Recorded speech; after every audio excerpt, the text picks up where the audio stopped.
Hello guys, ayan na nga po, nilagyan na po natin. So, ito nilagyan din po natin. First, haluin na lang po natin. Ayan. Halo lang po tayo. Halo lang. Dapat po ganyan lang po siya kasi po, hindi po siya mabibilog. Kaya dapat, sobrang lapot niya po. Sobrang lapot niya. Kasi po, hindi natin siya mabibilog. So, ubi po pula pala to. Ayan. Ayan, ubi po siya. Halo-halo lang. Halo-halo lang po tayo. Hanggang sa maging ubi na po yung kulay niya.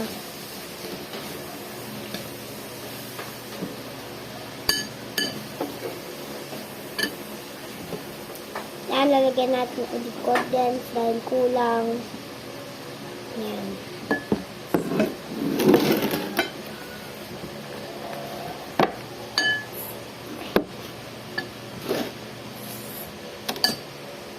Ayan. So, ayan na nga po, guys. Ito na yung itsura niya. Pwede na siya. Ayan. Bibilogin lang natin siya ng maliit. Ayan. Parang ganyan. Bilog-bilog lang po. Dapat po bilog na bilog siya kasi nga pag ginataan bilog-bilog.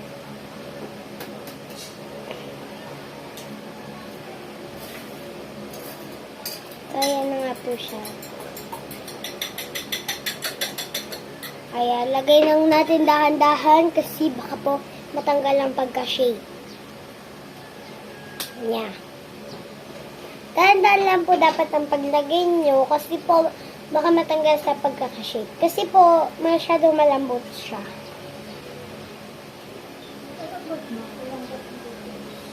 Ayan.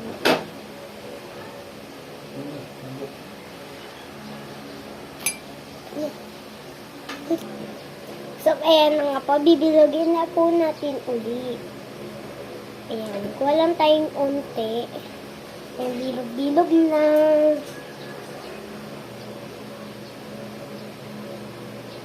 Bilog-bilog lang po. And dahan po kayo sa paglagay ng plato. Baka hindi po magmukhang bilog.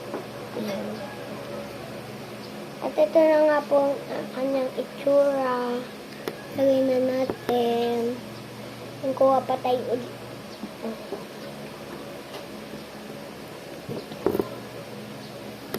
Bilog-bilog lang po tayo. Hanggang sa mag-coating bilog.